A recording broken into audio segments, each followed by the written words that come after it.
we're going to start right now. You have been invited by the company that I work for, which is Global Tech Security. We're located in Colombia. We're a cybersecurity company, which have a strong partnership with the Forcepoint, which Forcepoint is one of the leaders on cybersecurity around the world. And well, just let me know. Please let me know if you see my screen. Yes, we can see it. Okay, thank you very much. Okay.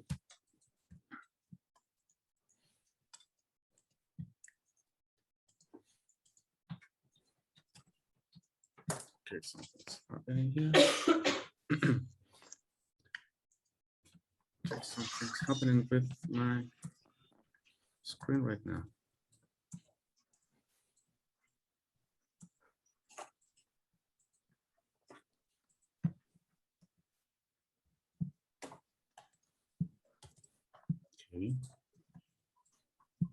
Okay. So, welcome everyone. My name is Juan Belandia. As I told you before, I work for Global Tech Security.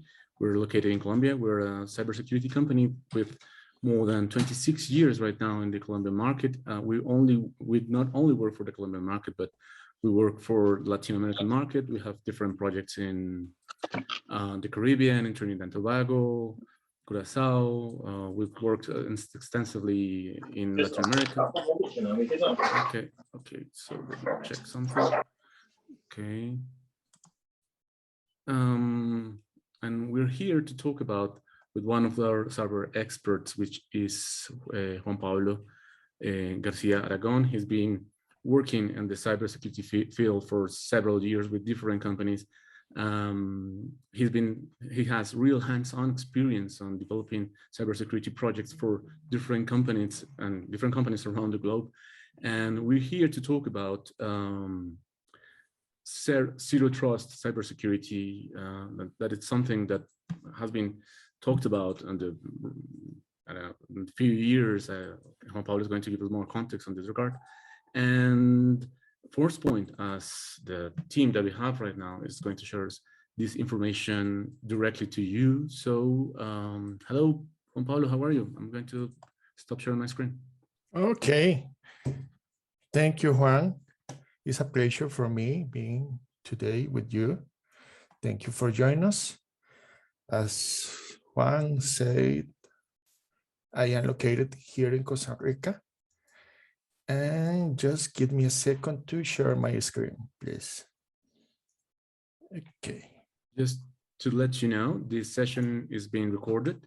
We were only going to use this recording for marketing purposes and for commercial purposes. We're not going to share this information or the information that you have. Trust us while registering this webinar. And this is compliant with the Colombian law, the Colombian Information Security Protection Law. So please feel safe that this information is going to be here and be here in our hands in the most secure way. And we're going to, later on, we're going to publish this webinar on our YouTube channel in case that you want to share or review this information later on. Thank you very much. Okay. Go ahead. Thank you, Juan. The main idea today is talk about a little bit zero trust security. I said a little bit because it's a huge point of view to trying to get an idea about zero trust. For today, we have 3 takeaways about zero trust. First of all, we need to keep in mind, never trust, always verify. This is the heart of zero trust. And there is many ways to start this conversation, but the zero trust term was coined by analyst Forrester Research almost 11 years ago, when the concept was presented for first time. When this exploded, few years later, Google announced that they had implemented zero trust security in their network. And now we are here talking about it. The first is the top three takeaways for today is least privilege and default deny. This is a principle. Full visibility and monitoring. And the important thing here is, or the key concept here is monitoring. For achieve a zero trust model, we need to have a constantly monitoring in our network. At the end, to achieve this is do it in easiest way by centralized management. Okay. In the industry, we have many perspectives on cybersecurity. As I told you, Forrester started with the concept of zero trust. Few years later, Gartner started to talk in Carta about similar zero trust. But the important for Gartner was a couple years ago when they put a zero trust as core of component of SASE security, Secure Access Service Edge. And in this moment, the concept of zero trust and SASE work together. And there is very important to know how it works together. Now we have NIST, the National Institute of Standard Technologies, working or talking about zero trust. As you can see, they propose an infrastructure for USA government. They want to put logical components inside every government infrastructure.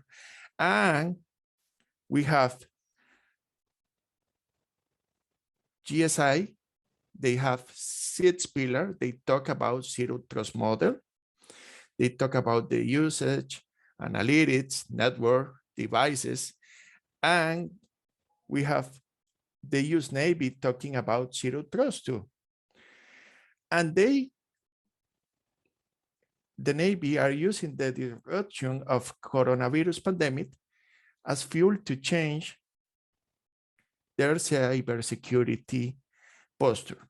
But if you see in all of them, the important thing here is everything is about data and users. For example, as you see here in Forrester, data is the heart of the pillars in zero trust. Carta talk about continuous visibility and assessment. They want to prevent attacks. And the essence of this architecture promote the convergence and continuous risk assessment. And another key phrase for today is they promote risk adaptive protection.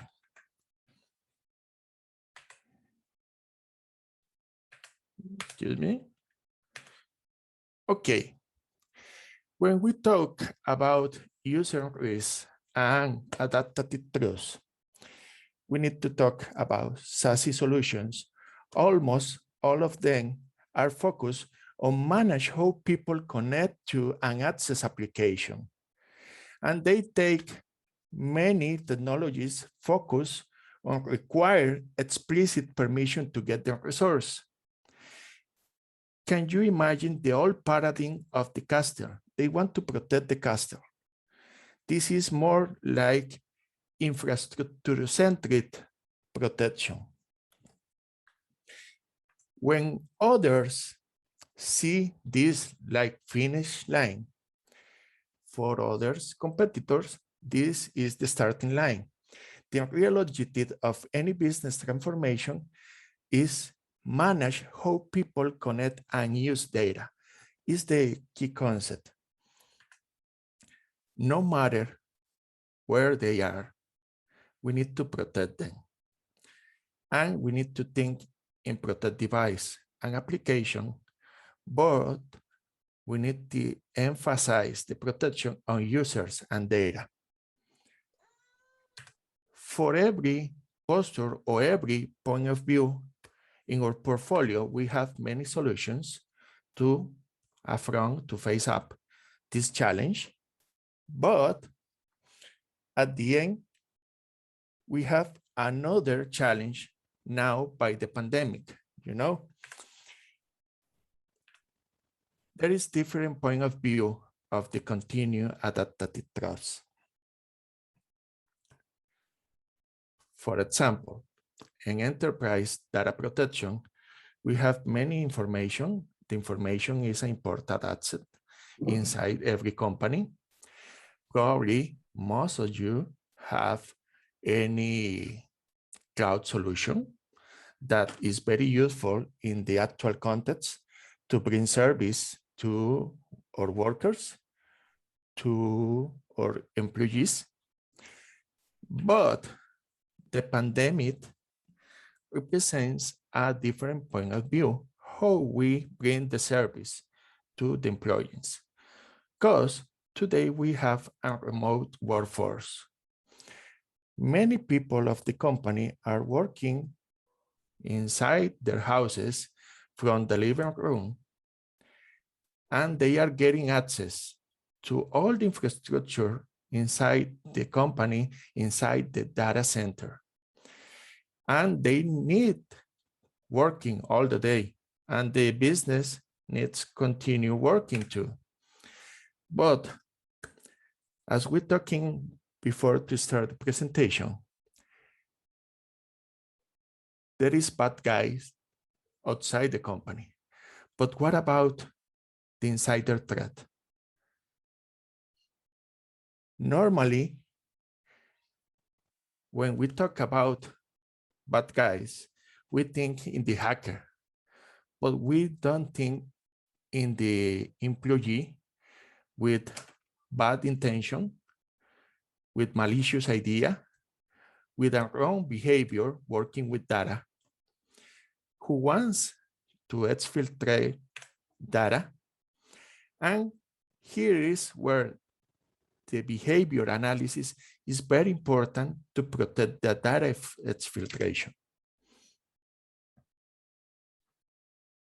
Okay, talking about pandemic, even before 2020, we knew where digital transformation was taking us, was taking all the business, but we have no idea how quickly it would be with us. Because of the pandemic, our journey in cloud migration happened almost overnight. As a result, business today are less constrained by traditional network infrastructure, working in a different world sites, and we need to have the agility to shift work between on-prem and remote and cloud as we need. People are working from many places. They are using many devices with apps located across our data center or cloud in the same hour. It's by the reason that we need integrated solution for protecting people, protecting apps, protecting data, and protect our branch offices everywhere, understanding where the risk is rising before it turns into a breach. It's important to understand the function of the cloud inside our landscape, inside our environment. And this is not talk about pandemic, it's not just digital transformation. It's about the company transformation. And as IT guys, we need to keep them secure, you know?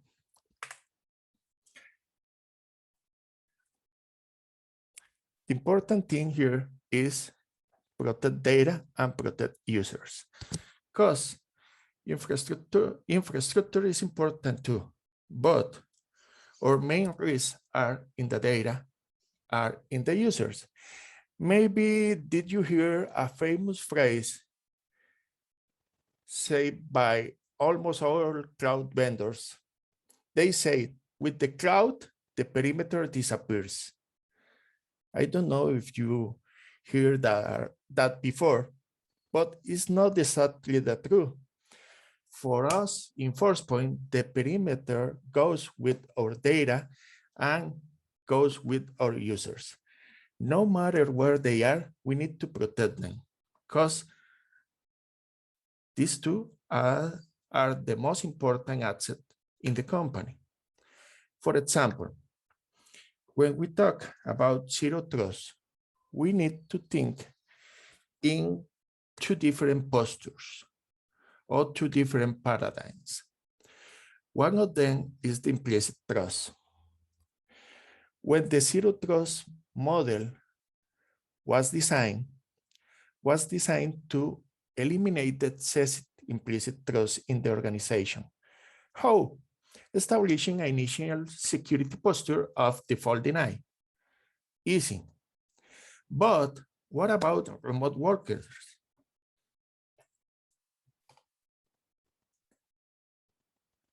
As I said, they are working in his houses, accessing information by VPN in data centers in the company. And they have the same privilege as inside the headquarters, as inside the main office.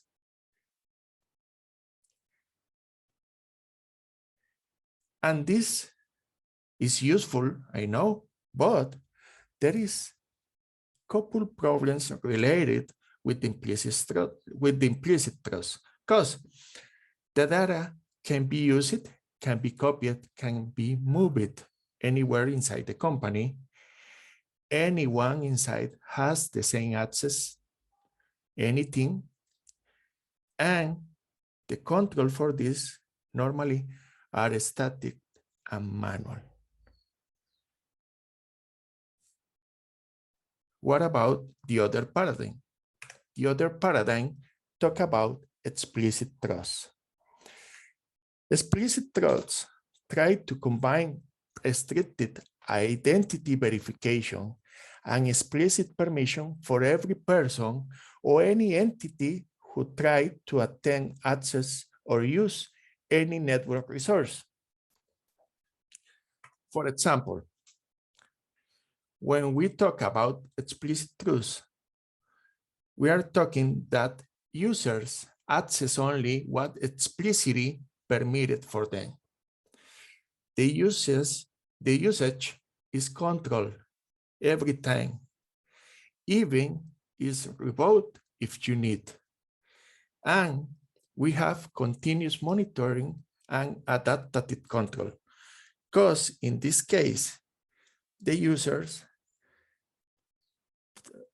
don't have the possibility to access the data center. They go to a secure cloud to access the resource inside the company. And we bring them in a secure way. It's the best way to know and control who are accessing our internal apps or internal data continuously. How we work zero trust in a continuous way? Okay, first of all, we need to talk about the access. Is this example? The usage. We need to control how data is used. We need to understand how data work inside the company.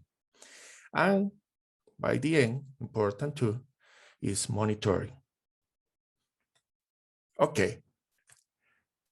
We achieve this in many ways. For example, working through access, zero trust access, we talk about private access.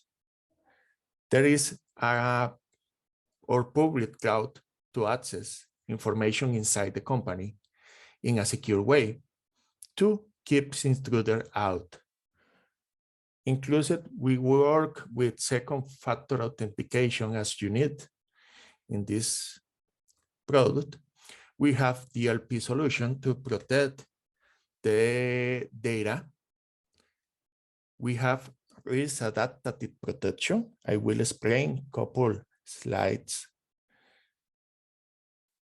And we have zero trust monitoring. All of this with behavior intelligence, with risk analysis, and adaptive enforcement. And other important thing for zero trust and for SASE too is all these security layers, they have the possibility to have unified data policies. The same posture that I have here, I need it here or here. And this is important too in zero trust. But what about data in the paradigm of explicit trust? How it works? Okay. First of all, we need to protect data with one agent, with one policy, and automated enforcement. This is very important. For what? First of all, for have the control of the information, understand the context inside the company of the information, and know how users are working with the information.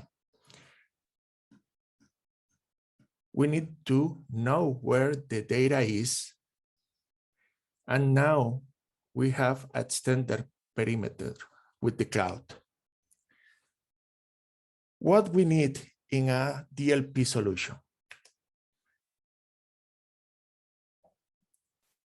Taking our actual context or landscape, we need to protect information, obviously, on the endpoint, but we need to discover where the information are. We need to protect the information across the email, across network, when our users are using the web, and protect the information in any cloud solution that we have inside the company. And if you see the old paradigm of the castle is not the best way to face up this challenge. Yeah, you know, we have many people working with all of these technologies, and that is important that in a DLP solution, we chose a solution with the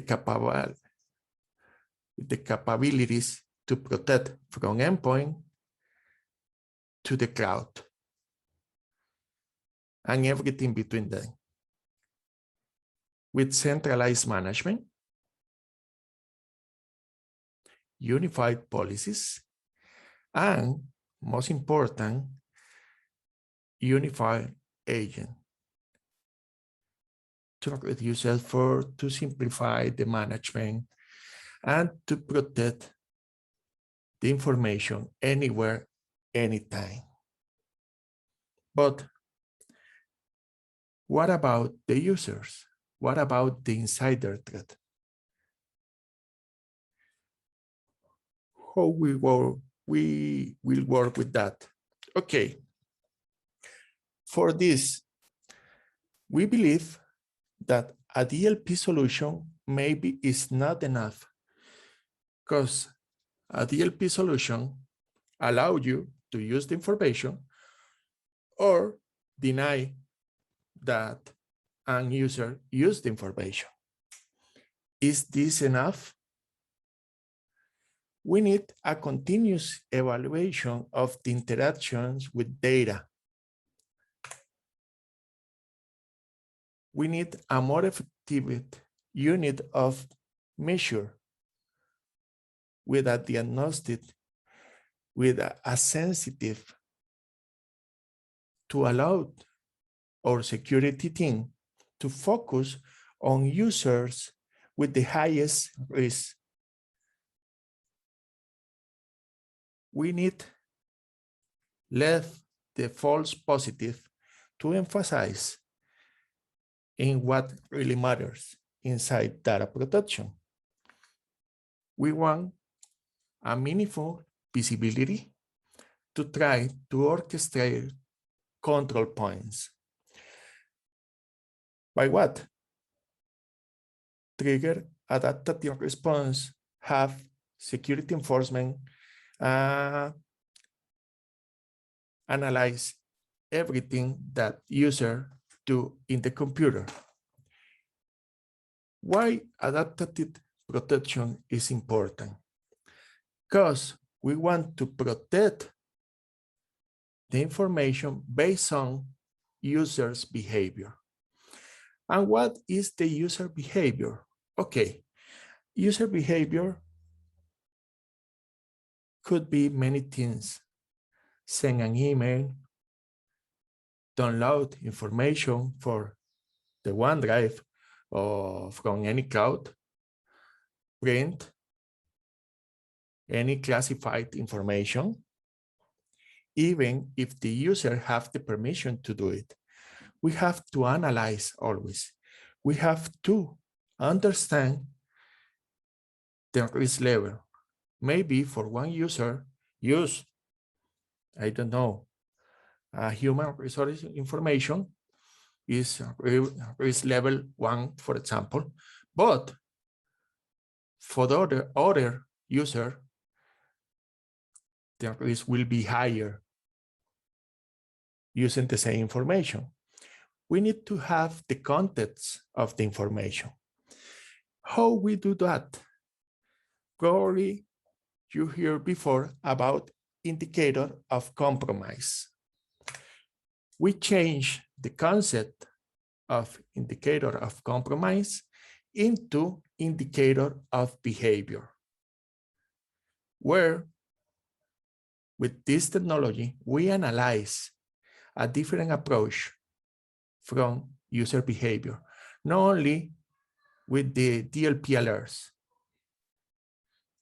We analyze what the user brings, how the user use the internet, many things. We call this dynamic user protection. We monitor all these indicators of behavior and we assign a score to the users. Depending on the score, depending the action that we can trigger to protect the information. The advantage or the value driver of dynamic user protection are mean time to detect. With this solution, we have the possibility to reduce the mean time to detect a data breach.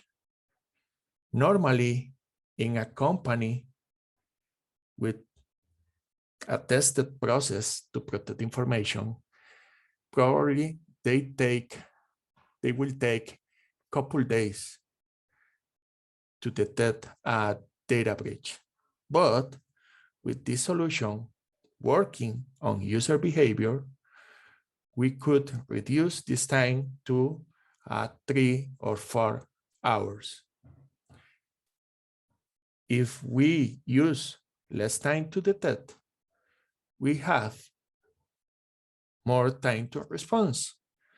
That is the second value, mean time to response. It's easier take action if you have all the visibility, if you have the complete landscape of the data based on risk score. And if we complete these two, obviously the risk mitigation will be easier because we have more time to work on this.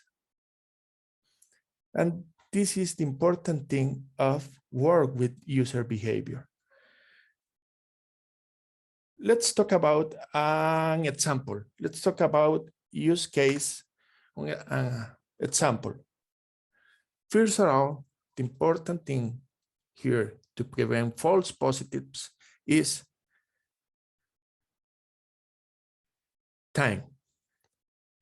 If we need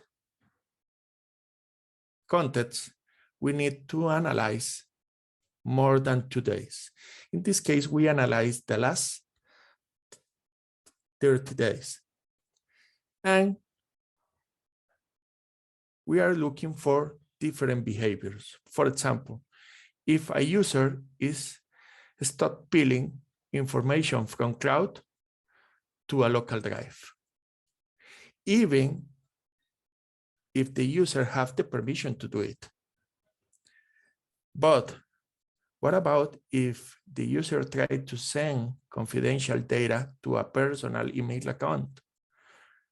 Or now we are in a Zoom inside the company and some users are taking screenshots from the new project or new product of the company or a technical diagram. This assigns a different score for each user. And other ones, for example, attempt to uninstall a security software or DUP agent, assign a different score. By what? Okay, at the end, on this score is based of the risk that user represent for the company. If the risk is low, there is no problem. We only monitor the information. But if we have a high risk, we need to encrypt the information. Or if it's necessary, even the user have the permission to use the data, we need to revoke this permission because the score of risk in this user is too high. It's a compromise for the company. And this is how the behavior analysis in Zero Trust could help the company to achieve how to protect data. We talked earlier from 3 takeaways for today. We talked about least privilege and default deny. I believe this is complete. We talk about full visibility and monitoring, the importance of the monitoring, especially for our internal users. I know the hackers is a problem, but maybe the biggest problem is inside the company. And centralized management. Do it in the easiest way to achieve the data control, to achieve the cybersecurity inside the company. Now, thank you for joining us. If you have any question, please don't hesitate. Hello, Juan Pablo. We have this this question that we had internally. Who should be the one responsible for taking the first step towards this framework, towards the information security concerns? Should be IT? Should be the CEO? Who should be the one who takes the first step towards this, for facing this challenge? Okay. in a perfect world, this need in a company start in a committee or in a petit comité, but it's responsibility from the cybersecurity guys and the IT department in this case, because infrastructure bring the service, but they need to bring a secure service for the user. Juan, I think every company is very different, and it will depend on the structure in every company and the different actors that they has in regards to cybersecurity.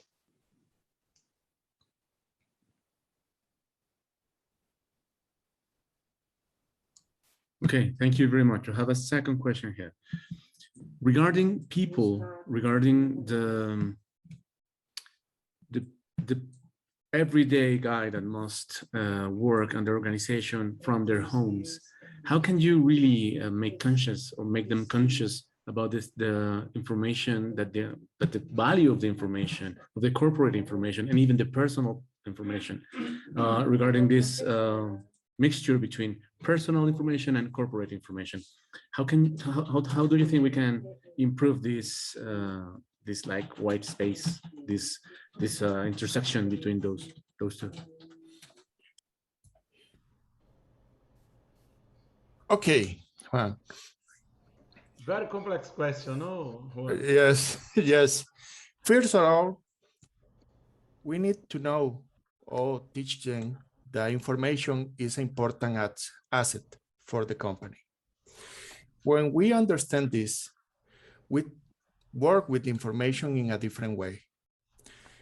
We never, or we can't forget the importance of the users, especially in a digital transformation process.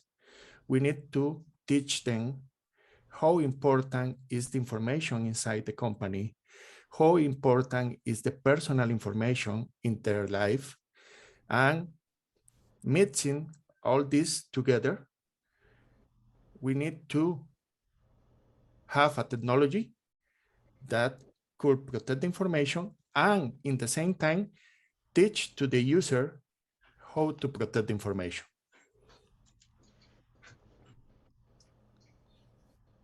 Okay, thank you. Let me add something about this. I worked with not only with data protection but with e-discovery in my past. And when we talk about information, we talk also about awareness. So people must understand that the information they created has value to the company. But sometimes the value of the information changes around the time. So when we created, this is something that's sensitive, and then we publish it. So it's not sensitive anymore because everyone knows. Looks like us in Forcepoint, to have our numbers. Then when publish our numbers, it's not a sensitive information anymore because we publish this to the market. But it was sensitive. So there are several ways we can add technology, but it's not only technology. We can tag information and we can do awareness. The problem is how you know who is the person outside working from home. Is this the person who works in your company, or is someone else? Someone else who stole their credentials. Someone who is impersonating them because they are putting a malware or something like that. That's what zero trust came to help. Based on the meaning that we cannot make sure that you is really you, you have to apply policies where you can evaluate, and that's how we protect data. How we protect data? We start to establish a risk behavior for every user based on how they do their duties. their regular duties. So I send emails like this, I open files, I open sensitive files, I open those files, I share 10 files per day. And when they change this behavior, they change the risk score. And also we can monitor and we can apply policies based on that. So the idea is not say, I don't trust my employee. The idea is to say, I really don't know who is on the other side. If I don't know who is the person in the other side, what can I do to make sure, even they are coming from a company computer, a kiosk, or a cell phone, how can I make sure that when they access data is someone that's trustable, someone that we can evaluate? So the idea of the applied technology and to have a zero trust network in place is to make sure that the other side not be impersonated or not be someone else that we don't know. So there are several processes that can be applied to make sure, but that's why zero trust network came. It's very difficult because the perimeter is no longer inside the castle. The perimeter is everywhere, every place, and we don't know. You can say, you can know that's me talking because you're seeing my face, but how can you make sure that Sergio is Sergio? You have to go to my LinkedIn or Instagram or Facebook or social media to see my photo. But when I send an email, when I'm accessing, you cannot have this. So there are several policies, and Forcepoint doesn't have all those policies to apply zero trust networking, like ID validation. We don't do that. But our solutions integrate with those solutions to make sure that you are really you. I'm not sure that I can answer, but it's a very complex question, as I said. We have a very interesting question from Yvonne. Yvonne, you have open mic if you want to talk. I will say I will read your question. How can you strike a balance without creating bottlenecks? Complex question as well. Yvonne, you have open mic if you want to talk. Please feel free. So the idea of working remotely is great. And I understand what you're saying about insiders having access to everything from the organization, and they themselves would have to have some level of integrity in using the data. So when you think of those persons that are in IT and they have to respond to needs of the customers, how can you then ensure that whatever system you put in place, that you don't restrict what they can do to address the needs of the very customers that you're serving?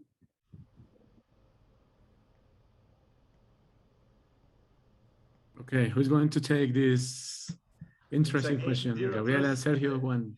It's again zero trust.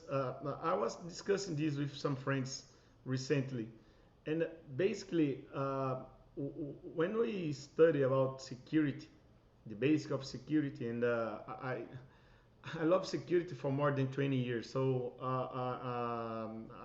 I had certifications, and right now the concept of least privilege need to know something that was concepts in the past. They can be applied, and that's the point of SASE. That's the point of zero trust. So what application I need have access? So let's give access only for this application. What information I have, how we can manage this. That's what SASE and zero trust network is really addressing this. We need to understand the business case specifically, and this is what Juan does every single day. He starts to understand the company needs, the company issues, what the information, how they work, and then he architects the right design solution, how it be applied. And he doesn't do this alone. That's why we have partners, we have Global Tech, because there are other solutions that must be in place working with us. in order to integrate and also use your legacy. So probably you have, I don't know, Microsoft Authenticator or Google Authenticator or Okta or something like that. And you want to enforce policies and want to use the authentication form you have. How can you do that? So the platforms are really opening, they are talking and making sure to ensure that you are you. But in the end of the day, you are going back to the basics. The good thing is with the power of computing and with the technology we can apply right now, we can put that idea in a reality in real time. That's what we are seeing every single day with customers. They need to answer to threats, to attacks, to everything immediately. It's in real time. It's not. We don't have a window of a week like we had in the past. When a ransomware attack you, they look for your database, for your backup, and they goes and lock all in order to have you really having nothing to use. And we saw that. So that's the concept, to not give all access. When you bring a VPN to a customer, to an employee, you are giving the full access to your network. So if they have a ransomware, your all ransomware is your all network is infected. I saw a hospital here in Brazil, huge hospital, being infected because one guy downloaded an email, personal email, got a ransomware. The ransomware didn't make anything until they closed a VPN with the company, and then they spread. And I saw a hospital, a huge one, almost they locked it down, the network, they stopped it all outside access, and they start to recover, containing and trying to answer, but with several computers infected. Okay. Thank you very much, Ivan, for your question. Thank you, Sergio, for your question. We have some minutes. We have open mic. If anyone wants to talk and have the chance to talk with this panel of experts on cybersecurity, please feel free to put your questions. We have like 5 more minutes. And if that's the case, go ahead. If you have some comments on the event, we were talking early on with Vishesh. Vishesh, if you want to talk about it, if you want to put a question on regards of your needs regarding your current challenge that you have on your organizations, please feel free. Right. Well, the discussion is an interesting one.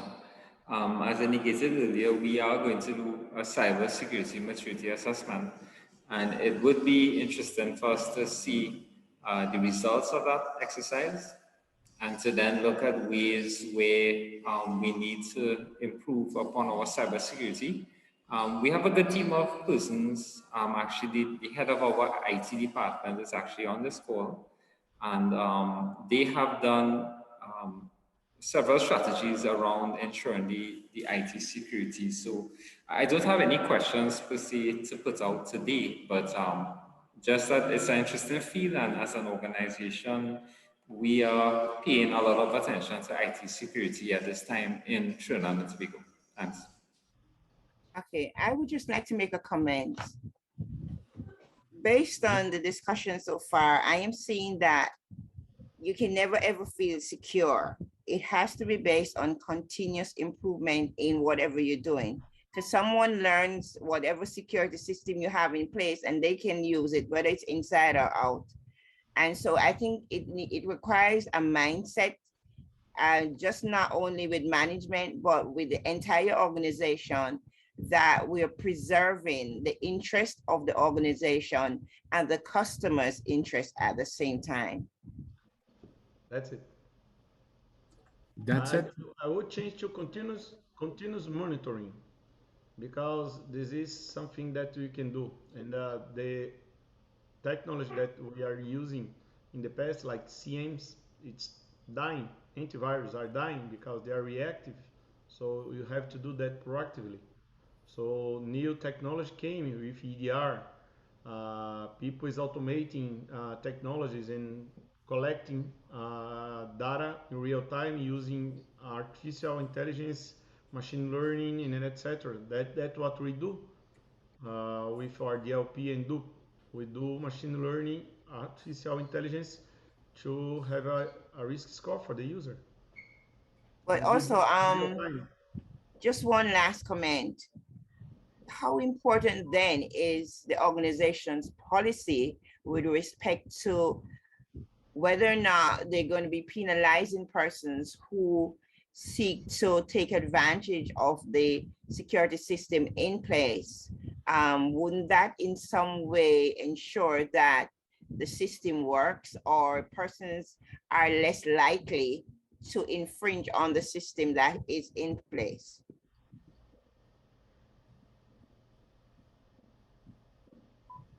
I think it depends of the country you are right now. I think the best way is to follow some guidelines like NIST, the GDPR, because it's more legal. DPO, it's something that companies are hiding. I can see this in Brazil, and DPO's data privacy officer.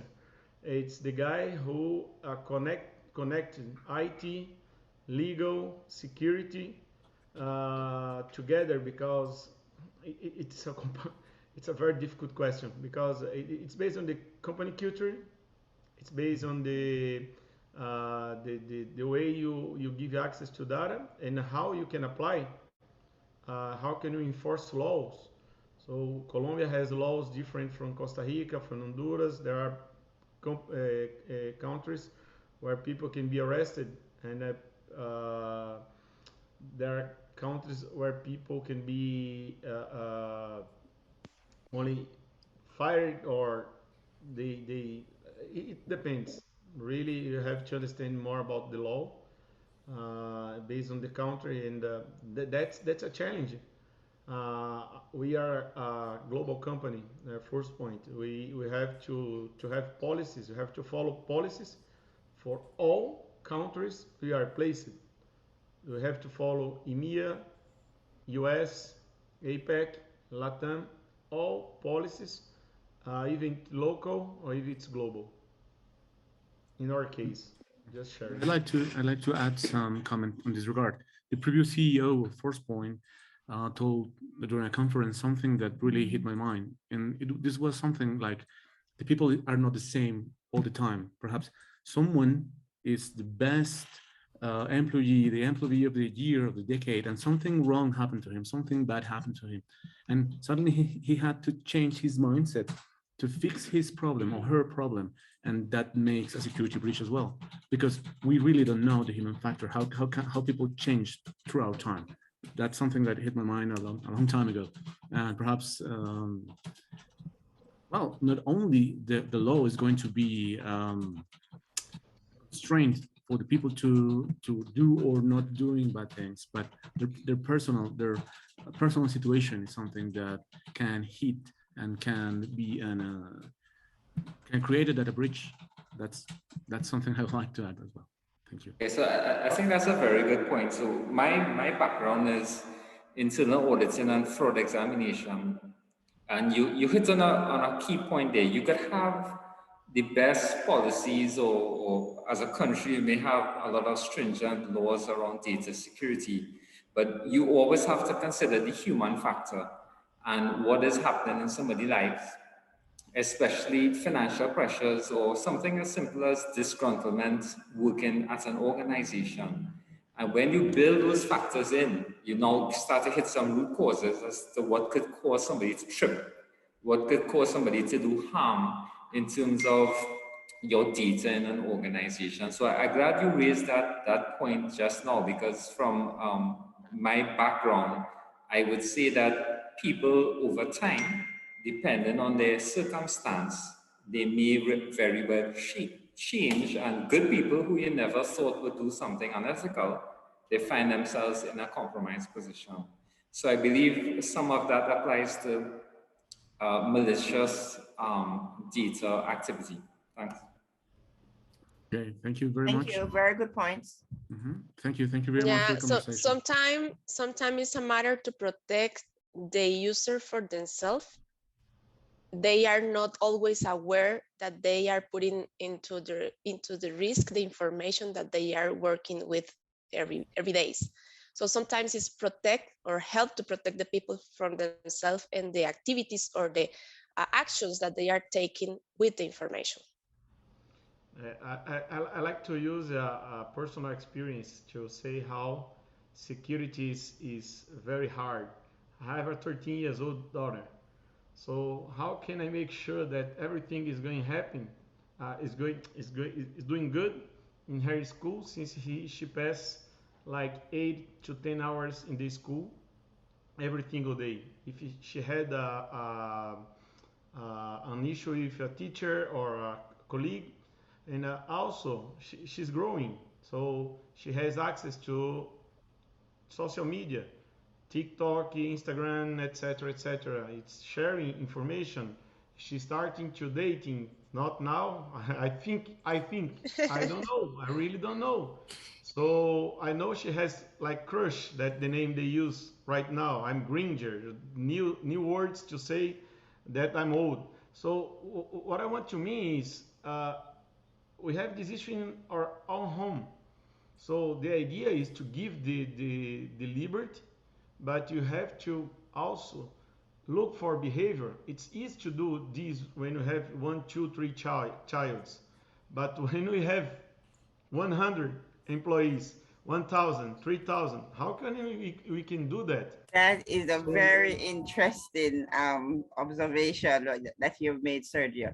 I'm just laughing here because my daughter's school, online school, started today. And then yesterday I had a technician here going on our system, making sure that certain information would not have been accessible. So I'm just laughing here saying, can you imagine the CEO thinking, I mean, how could I restrict all these users and at the same time allow them to have as much access that they can do their work in the best possible way? It's really a difficult thing to do.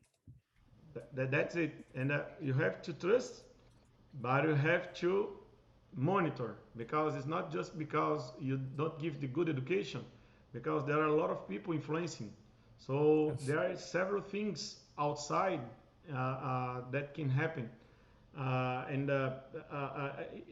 think it's a true story. And I'm divorced, so it gets worse because there are two people monitoring her and need to have a good conversation. So think about, you have two sites and you have employees that's moving around your two sites as well. So the idea is give the education, give the awareness, give the tools, but it's always looking for change of behaviors and something happen. And also, when they break a rule, choose the best way to punish, because we have to enforce also policies for employees and for kids.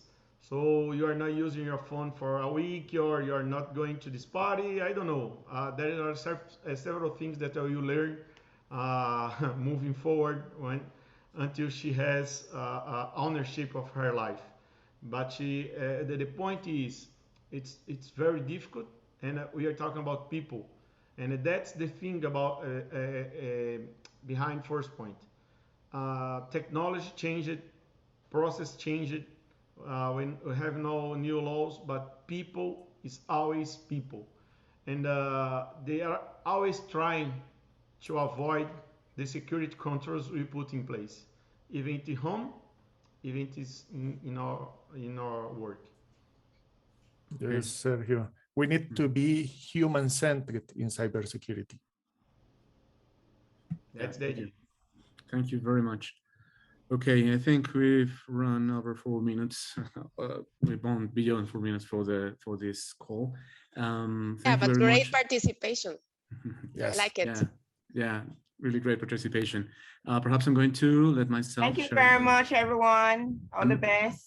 Yeah, I'm going to allow myself to share my screen. 1 minute, just to say goodbye formally. just to say goodbye formally. Okay. Yeah, and just to add something, Juan, some of the frequent questions from our customers and companies is how I can start, what can I do, what's happening with the solutions that we are in place, and how I can make a transition to zero trust. So that's why we are here, and the idea is to analyze one-on-one with each company and the different needs that each company has, and understand better the issues or the challenges that you are facing, and of course offer a journey or a kind of plan so you can start and mature that plan across the time. So the idea here in Forcepoint is in partnership with companies like Global Tech, because of that, because it's not just to acquire different solutions or different vendors and all the complexity that can add to your day-to-day basis. So the idea is to try to help you and try to be your advisor in terms of how to start with the zero trust journey. Thank you very much, Gabriela. Just to say goodbye formally, we as Global Tech, we have coverage, as I told you at the beginning of the call, throughout Colombia, Bahamas, Islas Cayman, Curacao, Trinidad and Tobago, where we're going to start working hopefully in Jamaica soon. And in Colombia, we have all this reach. And in South America, we've been working with Ecuador, Peru, and Chile. And this is the formal goodbye. If you want to reach out, you can write to Sergio, who has shared his email on the chat of the call. And if you want to get in touch directly with us, you can write to comercial@globaltechsecurity.com. Commercial, it's comercial in Spanish. So thank you. Here, before you go, I wanted to talk to somebody from the company about possibly working with small businesses. Do you work with small business? For sure. Mm-hmm. Okay, thanks. Yeah, okay, that makes perfect sense. I will get in touch with you. Okay, then. Thank you. I put my email in there so you could just tell me whatever information you have so I could pass it on. Okay. Yeah, definitely.